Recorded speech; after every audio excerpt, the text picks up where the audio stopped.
gente, a gente falou do déficit de 9 milhões. Vamos para as dívidas, Fernando? No final tudo desemboca na dívida, né?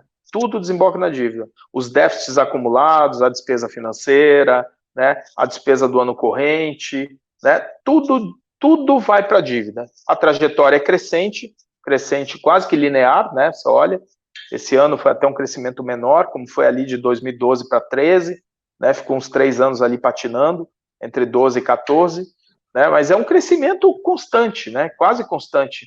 Cresceu 46% nos últimos 5 anos, vai lá, pouco mais aí, deve ter dado mais ou menos a Selic, que é um negócio tão complicado, só que o clube foi amortizando essa dívida, né? E é como enxugar gelo. Se você não efetivamente amortizar a dívida com mais intensidade, é como enxugar gelo, né? E o endividamento líquido em relação à receita total, vale lembrar, se a gente compara isso aqui com o Botafogo é 3,8 vezes, chegou a ser 9 vezes em 2011, né? Pior, né? Mas você olha, em 2010, a relação entre endividamento líquido do Fluminense e receita era o dobro da relação atual. E a relação atual é o dobro da média do futebol brasileiro. Então, se vocês acham assim, os clubes brasileiros estão sempre com problema e tudo mais, de fato, estão sempre com problema. Mas a dívida média dos clubes de futebol no Brasil, proporcionalmente, é metade da dívida do Fluminense. O Fluminense tem um patamar de dívida que é o dobro proporcional, né, em relação às receitas. Eu não estou falando da dívida, do valor da dívida.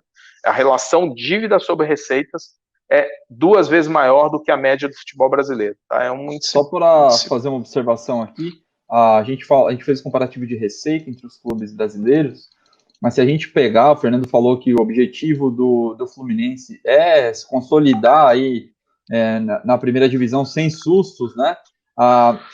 Fortaleza, essa relação de dívida com receita é 0,2 e Ceará 0,1.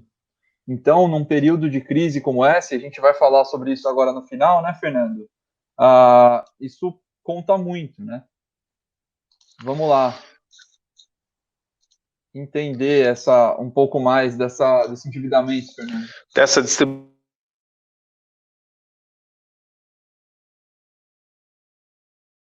A dívida trabalhista, tributária. Não, eu estou ouvindo. Você está me ouvindo? Tá legal agora. Então tá. O Fluminense tem uma dívida tributária de 250 milhões, isso aí é principalmente Profut, tá, gente?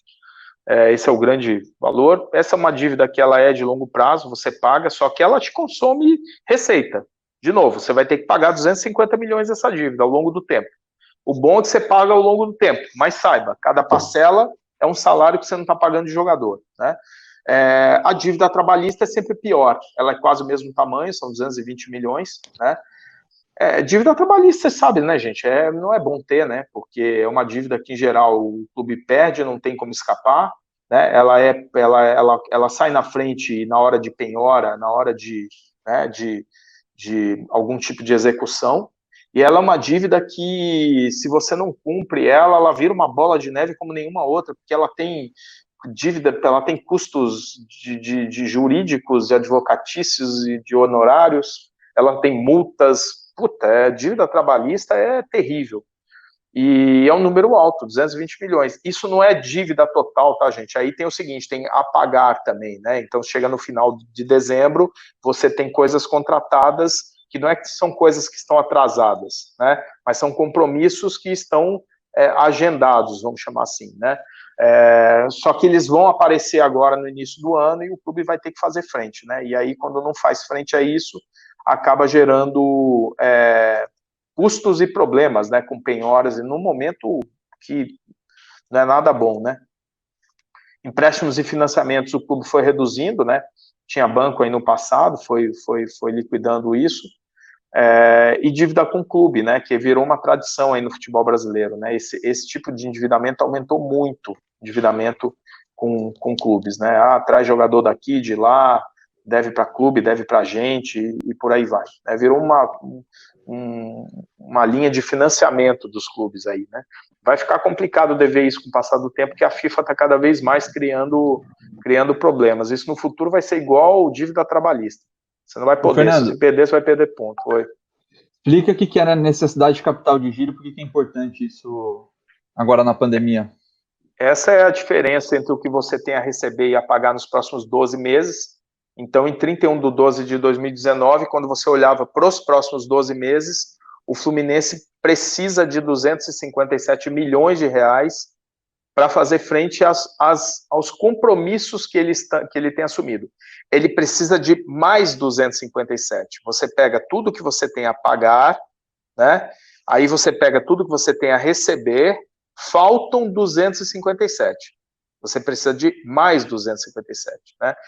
A pandemia, qual é o problema que ela gera? É que o que você previa que você teria de receita, que amortizaria e faria com que fosse o valor 257 milhões, ele diminui.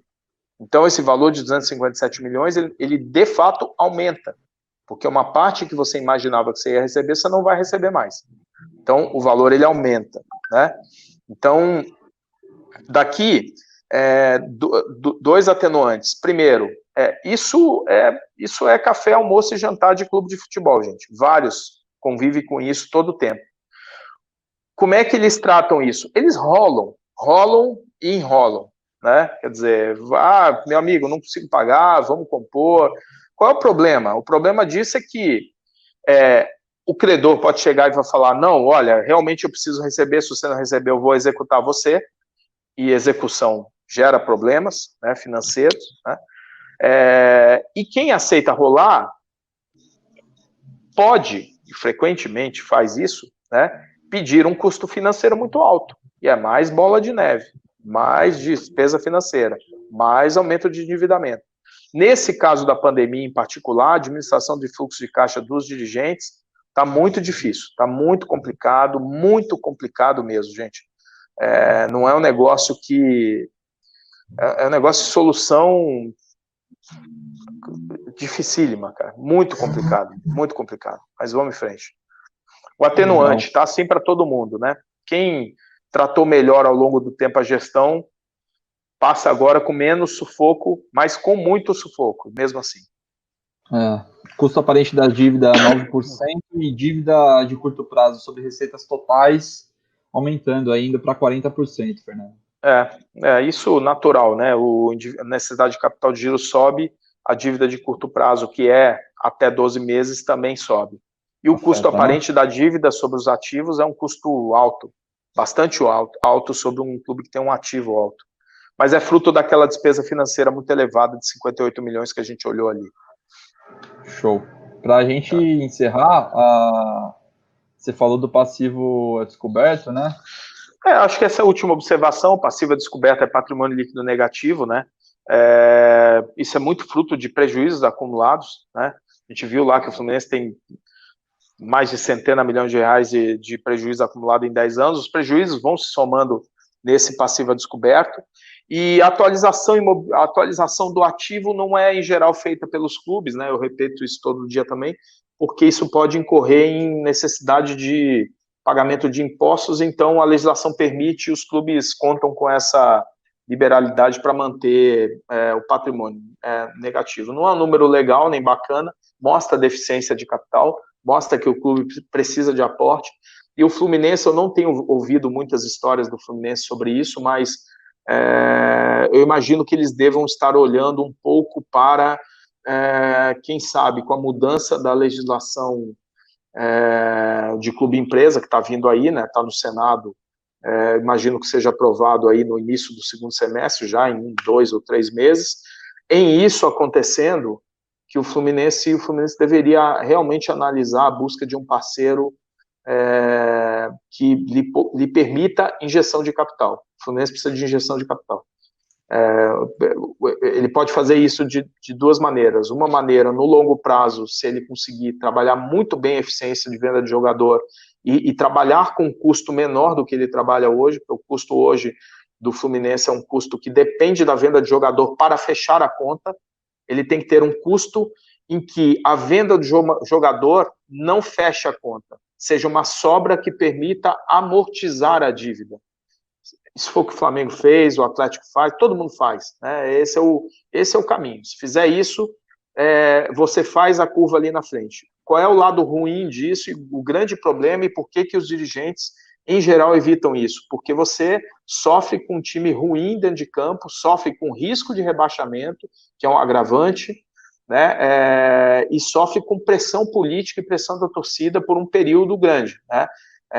Vamos lembrar que o Flamengo, quando entrou a chapa azul, recebeu 40 milhões da Adidas, e ao invés de contratar jogador, usou aquilo para pagar dívida, né? A primeira decisão que eles tiveram foi mandar o Renato embora e mandar o Wagner Love embora logo que assumiram o time, porque eram muito caros, né?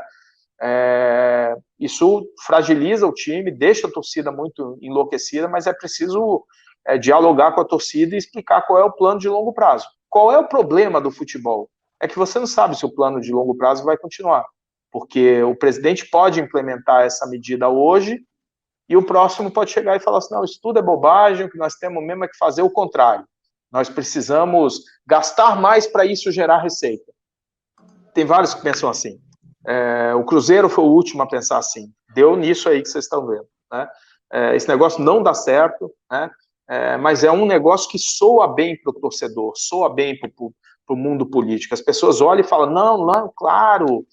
Ontem mesmo eu ouvi, o Heraldo comentou aqui uma história que não foi no Heraldo, eu fiz um podcast pro jornal O Povo, lá de Fortaleza, e aí eles estavam comentando que a pressão de torcida de Ceará e Fortaleza é para gastar agora, porque o clube melhorou, e aí eles falam uma frase, compra que a torcida paga. Isso não é verdade, isso não existe, deixa eu falar aqui para vocês, isso não existe. Por quê? Porque a torcida não é a maior parte da receita do clube. Isso não é verdade em lugar nenhum do mundo. Quem paga a conta de clube de futebol não é a torcida. A torcida, em geral, é 20%, 30% da receita do clube. Só para a gente acabou passando sobre esse dado, Fernando, do Fluminense é 17%. Então, 17%, então é isso. Se dobrar é 30%, o dinheiro não está no torcedor, o dinheiro está na TV, o dinheiro está na venda de jogador, o dinheiro está em cotas. E isso, gente, no Fluminense, é no Barcelona. É no Barcelona. Lá não é venda de jogador, mas lá, por exemplo, é patrocínio pesado, né? Patrocínio no mundo inteiro, segmentado. Lá é patrocínio e cota de participação, né? E transmissão, né?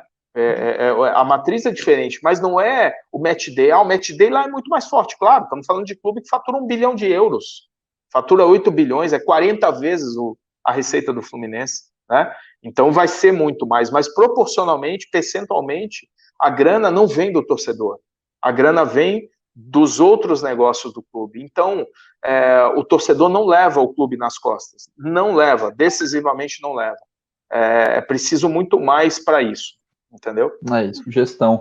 Ô, Fernando, o Danilo Pérez tinha perguntado sobre clube e empresa, acho que está respondido. Para a gente encerrar, o Emerson Lima, você falou aí sobre as receitas que tem mais potencial aí, que mexem mesmo com o cenário financeiro do clube. Ele fez a seguinte pergunta.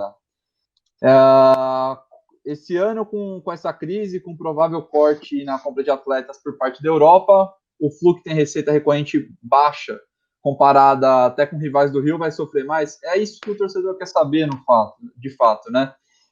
Se todo mundo vai sofrer, alguns clubes vão sofrer mais.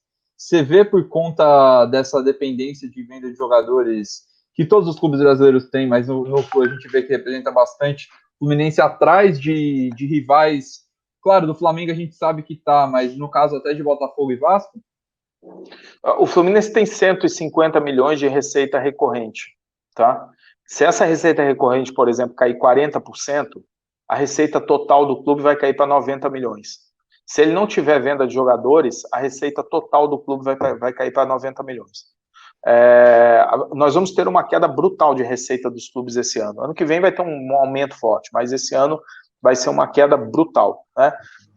Se não cortar despesas, e por isso que eu digo, os dirigentes, eles estão numa situação muito dramática, porque se você corta a despesa, você precisa cortar a despesa, né? E aonde é o principal corte de despesa que você tem? No elenco. E quando você cortar a despesa de elenco, o que você vai ter? Você vai ter um elenco insatisfeito. Ah, mas o do time do lado também tá. Aí é o seguinte, quem gerenciar melhor o vestiário vai estar em melhor condição. Quem tiver mais liderança e união sobre o vestiário vai estar em melhor condição, porque você vai ter jogadores insatisfeitos, jogadores indo a campo sem receber. Vocês sabem o que isso acontece em condições normais, né, gente? Vocês sabem o que acontece em condição normal. Ah, não estamos em condição normal. Sim, isso é um atenuante, né? Mas eu acho que Fluminense, Botafogo, Vasco, por exemplo, são 3 clubes que já vêm de salários atrasados há tempo. Vão ter problemas financeiros adicionais. O desafio é maior sobre eles, sim. É maior sobre eles, sim. Porque, veja, clubes que potencialmente estariam numa situação, quando você olha na tabela do futebol brasileiro, você tem que olhar esse ano para finanças, né? Os elencos e o que vai acontecer com o elenco no meio do caminho, vai ter time que no meio do campeonato vai perder jogador por rompimento de contrato, por não pagamento. Se o cara tiver uma saída, o cara vai vazar, entendeu?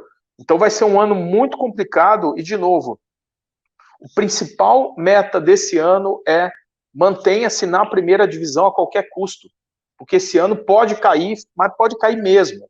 Esse ano pode cair mesmo. O risco é muito maior do que no ano normal.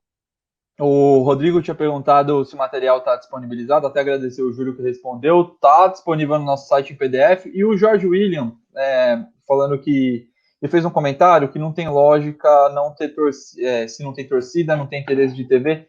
Acho que o Fernando quis dizer, você me corrige se eu estiver errado, Fernando, não é que o torcedor não alimenta o interesse da TV, que acaba pagando mais. É o seguinte, é você fazer um investimento colocando toda a responsabilidade na torcida, que eu posso trazer um super craque que a torcida vai pagar e eu posso montar um super elenco que a torcida consegue pagar. É isso, né, Fernando? Não é que mais torcida ali consegue negociar melhor com a TV. Ele não entendeu absolutamente nada do que eu falei. Precisa dar uma estudadinha um pouco mais aí, o querido. A questão aqui é a seguinte, uma coisa é a seguinte, torcida conta, obviamente, para a questão de TV. Por isso o Flamengo tem a cota maior. E conta cada vez menos, hein? Porque as formas de fazer essa avaliação, elas vão mudando ao longo do tempo. O que eu estou querendo falar é daquela receita vindo diretamente do torcedor. Essa é a receita vinda diretamente do torcedor. Nós estamos falando de match day, bilheteria, nós estamos falando de sócio-torcedor, nós estamos falando de pay-per-view, nós estamos falando de royalty comercial sobre loja, venda de produto e tudo mais. Esta é a receita. Tá? Então é o seguinte, a torcida do Fluminense não vai crescer, a torcida do Fluminense é conhecida. O tamanho da torcida do Fluminense é conhecida, o tamanho da torcida do Flamengo, do Corinthians, ele está dado. Então isso já está na conta. O que pode mudar daqui de agora é o seguinte, a torcida do Fluminense vai consumir o suficiente para financiar o pagamento da dívida do clube, por exemplo? É aritmeticamente impossível. O clube tem 16 milhões de reais de receita de match day, 16 milhões e tem uma dívida de 630 milhões de reais líquida. Então, vamos dizer o seguinte, é absolutamente impossível. Então, nesse sentido, torcedor não paga a conta de clube de futebol. Qualquer matriz de receita de clube de futebol é receita de transmissão, venda de jogador, que esse ano é 30%, 1,8 bi contra 2,1 bi de receita de transmissão, entendeu? Então, esses são os grandes números, né? O patrocínio no Brasil tem um peso aí de 10%, e match day no Brasil, que já chegou a ser 18%, hoje é 15%. 15% da receita. Então, 15% da receita não sustenta clube nenhum. Esse é o ponto. 15% da receita, 20% da receita, não sustenta clube nenhum. A saída de um clube de futebol está naquilo que é a grande pancada que você dá. No Fluminense é muito claro. Vende jogador, pô. Bota a fábrica de Xerém, que os caras têm um bom trabalho, têm um histórico, têm uma placa, são reconhecidos no mercado, são pioneiros no mercado, fazem isso melhor que os outros cariocas. Agora você veja, o Flamengo esse ano vendeu 300 milhões, vendeu 500 milhões de jogador nos últimos 3 anos, o Flamengo. 500 milhões de reais em jogador nos últimos 3 anos. Esse ano, ele tem aí 200 milhões de reais de receita que antes da pandemia ele ele garantiu de venda de jogador. Ou seja, 700 milhões de reais de jogador, né, nesse período. Agora eu pergunto para vocês, 100, 500 milhões de reais nos últimos 3 anos, o Flamengo teria esse time que ele tem aí no campo? Ele teria esse time que tem no campo? 100, 500 milhões de reais? Se não tivesse tido esses 500 milhões de reais de jogador, quem desses jogadores estaria aí em campo? O time teria sido campeão da Libertadores e Brasileiro ano passado? Claro que não. Poderia até ter tido, poderia até ter sido, mas não seria esse cenário que a gente tem agora aí. É um cenário um círculo virtuoso, em cima né, de venda de jogador. E olha, você melhora o elenco, você melhora o jogo, você consegue melhorar suas dívidas também, equacionando financeiramente o clube, você aumenta a vitrine, você vende melhor porque não vai com o Pires na mão, uma coisa leva a outra e você alimenta, né? Isso que a venda de jogador, e isso que a receita vinda diretamente do torcedor no Flamengo, é 240 milhões, que é altíssimo. Mas mesmo assim lá, é 25% da receita total do clube. 25%. Há 75% de receita que não vem diretamente do bolso do jogador. Então, quando diz assim, vamos fazer a campanha, eu me lembro daquela do Sidoff, né? Os caras contrataram o Sidoff, vai lá, deu um resultado dentro de campo, alguma coisa, também não ganhou nada, mas, enfim, teve lá uns carioca, não sei o quê, mas trouxeram o Botafogo, trouxeram o Sidoff por um custo altíssimo, e aí eles lançaram um programa que era para aumentar sócio torcedor e conseguir patrocínio. Fizeram, obviamente, como sempre faz no Brasil, contrata o cara antes e depois vai atrás da receita. O que aconteceu? O que aconteceu, não aconteceu nada. O clube ficou com uma dívida enorme, a Receita não conseguiu, nem de longe, o aumento de sócio-torcedor conseguiu pagar. Houve um pouco desse movimento aí, quando o Fluminense trouxe o Ganso, também não teve resposta, não há resposta. Porque o bolso não é grande o suficiente para fazer frente à necessidade do investimento do futebol. O investimento do futebol é muito maior do que o bolso do torcedor. Se você não recorrer a essas grandes receitas, você está ferrado. É isso. Beleza, Maurício?